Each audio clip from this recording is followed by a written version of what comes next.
la década de los 60 marcó la pauta para todos los filmes de ciencia ficción. Los 70 fueron los que sentaron las bases para el género de terror en todas sus vertientes. Durante esta época, bajo la influencia de grandes directores como Alfred Hitchcock con Psicosis en 1960, Roman Polanski con Rosemary's Baby y George A.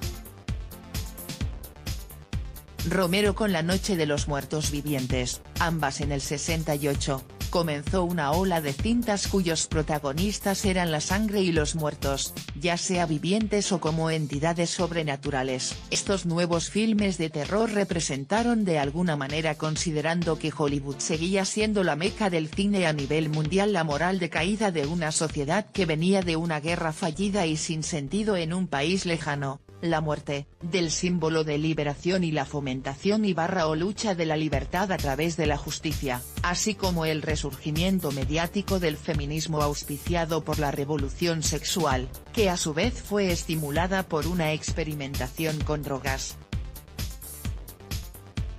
Todo esto como consecuencia de los grandes cambios culturales del siglo XX.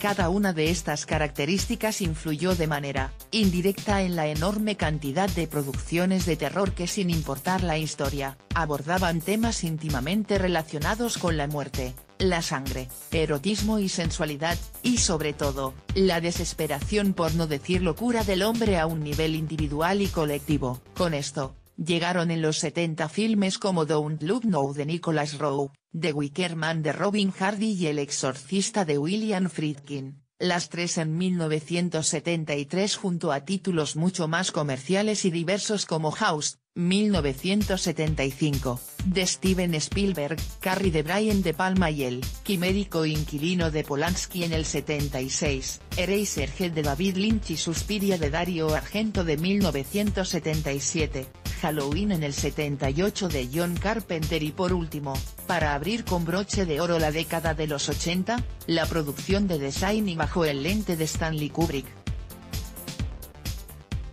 Ninguna de estas películas, incluida la adaptación de la novela de Stephen King hecha por Kubrick y Diane Johnson, tienen algo en común. Mientras unas utilizan la figura de los monstruos y fenómenos sobrenaturales relacionados a la religión o la creencia de una vida más allá de la muerte física del cuerpo, otras optaron por el cine slasher llevado por un lado más real del terror, con figuras de asesinos seriales, personajes que caen en la locura y los escenarios industrializados que conducen, como mencionamos, a la desesperación personal y social. Cada uno tiene su punto de partida, que gracias a la forma en la que fueron abordados, se han convertido en clásicos de culto para las generaciones actuales de directores que respaldan su miedo con las nuevas tecnologías. Sin embargo, si uno se puso en la cima por su calidad fue The Shining. ¿La razón? Más allá de la técnica de Kubrick, su conocido estilo visual y la reputación que lo precedía en la época con tres de los filmes más grandes de la historia del cine, se encuentra la capacidad del director de jugar con las emociones de los espectadores al presentar diversos tipos de miedo en una misma historia. En otras palabras, sabemos que El Exorcista es la película de terror más grande de todos los tiempos. Hasta su taquilla lo dice, porque aborda directamente el tema religioso y todo el misterio y morbo que gira alrededor de él. Pero en The Shining, hay más de un miedo, y eso es lo que ha hecho tan grande y trascendente esta cinta.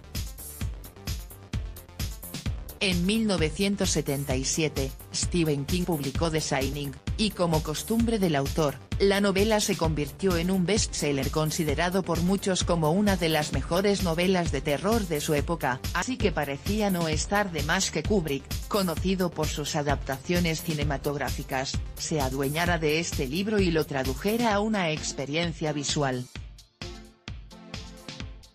Ya había sucedido con mucho éxito con Lolita de la novela homónima de Vladimir Nabokov, 2001, Space Odyssey, y del cuento El Centinela de Arthur C. Clarke, A Clockwork Orange de Anthony Burgess o Barry Lyndon de William Makepeace Thackeray. Sin embargo, de una forma u otra, y poniendo a Kubrick y Johnson como responsables, la adaptación terminó siendo una farsa y King desde entonces ha criticado la película por no apegarse en casi nada a los elementos clave de la novela. Sin embargo, esta contradicción en las historias, dio paso a un filme que vacila entre el miedo y la percepción de las personas.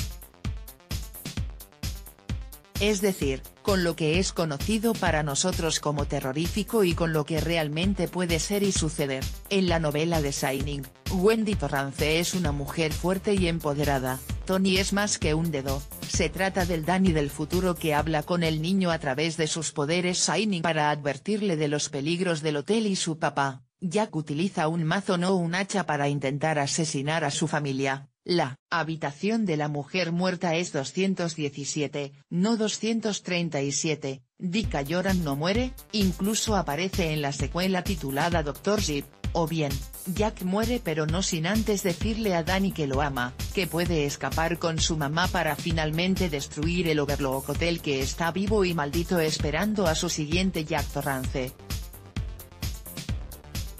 En resumen, The Shining de Kubrick solo tomó como referencia los elementos más superficiales de la novela para contar su propia historia.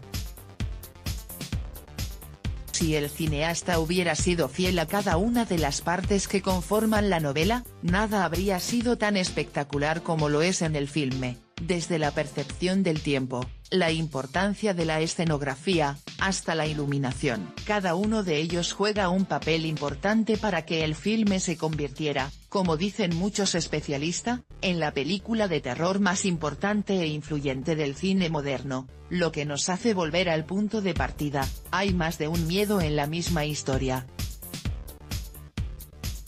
Para empezar, el tiempo y la división de la película es importante. Kubrick dividió la historia en 10 segmentos distintos que van de lo universal a lo particular. Todo empieza con las partes trascendentes como la entrevista de Jack en el Overlook, el día que la familia llega al hotel, la cuenta regresiva de un mes para dar paso a la historia contada con diferencia de un día. Por eso, mientras más se acerca al final, la historia se cuenta con horas de diferencia. Esto influye directamente en la psicología del espectador, sobre todo porque desde un principio, cuando en la entrevista le dicen al protagonista que hubo un caso previo en que el guardián del hotel, Delbert Grady, asesinó a su esposa e hijas con un hacha. Así que la percepción del tiempo y la anticipación del final conforme se acerca la hora, es cada vez peor para las audiencias. Pero el tiempo es solo parte de un mundo imaginado visualmente por Kubrick más grande, la luz también determina el limbo en el que se encuentra el espectador. Hay un miedo casi patológico hacia la oscuridad que no solo está presente en los niños, sino también en adultos, de acuerdo con algunos estudiosos. Se trata de una memoria reptiliana asociada con los hombres de las cavernas que en medio de la oscuridad, se convertían en presas fáciles para los depredadores. Por eso el miedo tan instintivo a la ausencia de luz, a lo cual apelan muchas producciones de terror. Pero en The Shining las cosas no son así. Siempre hay luz, las apariciones de las gemelas en el pasillo y la sala de juegos no se dan en la oscuridad, tampoco la presencia de una mujer en un cuarto del hotel ni el acecho de Jack hacia Wendy mientras ella sostiene un bat de béisbol ni en el baño de su cuarto, ni siquiera en el laberinto, otro de los elementos que no estaban presentes en la novela que es, quizá, la escena más oscura de todas. Esta presencia de luz, no le permite al espectador saber, o al menos imaginar, cuándo va a suceder algo. La música podría ser el único aliado, pero tampoco es de fiarse. Luego, está la trama original creada por Kubrick y Johnson, en la que muchos análisis de la película han señalado la obsesión del director con los osos y su evidente simbolismo hacia el abuso sexual por parte de Jack con Danny. La prueba más evidente es la extraña escena en la que un hombre vestido con una botarga de oso, está dando sexo oral a otro. Sin embargo, no es la única y hay un par de cuadros en el hotel con la figura del animal, incluso una almohada de oso que revela este detalle. Lo cual lleva directamente al punto de terror más alto de la cinta. The Shining resulta espeluznante por la ansiedad que produce no saber de dónde viene el temor. ¿De dónde viene el horror?